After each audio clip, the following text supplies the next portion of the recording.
এয়া কুকাৰত ভাত উঠাই দিছোঁ আজি কি চব্জি বনালোঁ চাওকচোন এয়া ভাতৰ চিটি মাৰিলে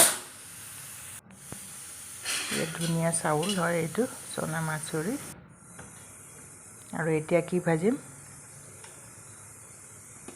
ওয়েট কৰক